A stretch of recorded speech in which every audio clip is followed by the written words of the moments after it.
Permission கொடுப்பாங்கன்னா நாங்க எதிர்பார்க்கல. Permission கொடுப்பாங்கன்னா நாங்க எதிர்பார்க்கல. இன்னைக்கு இந்த பேரணிக்கு எங்களுக்கு பெர்மிஷன் கொடுப்பாங்கன்னா நான் எதிர்பார்க்கல. யார் வந்து திராவிட முன்னேற்ற கழக ஆட்சிக்கு எதிராக அவங்களுடைய தவறான செயல்களுக்கு நாங்க ஒரு பேரணி நடத்தணும்னு பார்த்தாக்கா, இல்ல ஒரு ஆர்ப்பாட்டம் பண்ணணும்னு பார்த்தாக்கா, எங்கேயுமே எங்களுக்கு பெர்மிஷன் கொடுக்கப்படுறது இல்லை. அதுக்கு காரணம் வந்து எது பேசினாலும் உண்மை மட்டும்தான் பேசுவோம்.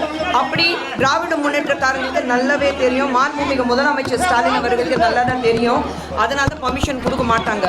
நாங்க பேசுற விஷயம் இன்னைக்கு மக்கள் காது கொடுத்து கேட்கறாங்க. அவங்க உண்மைதான் பேசுவாங்க. அதுக்காக என்ன சொல்ல வராங்கன்னு கேட்கறதுக்கு தயாரா இருக்காங்க. இன்னைக்கு திராவிட முன்னேற்ற கழகம் பாஜக பார்த்து ஒரு பயத்துல தான் உட்கார்ந்துட்டு இருக்கு.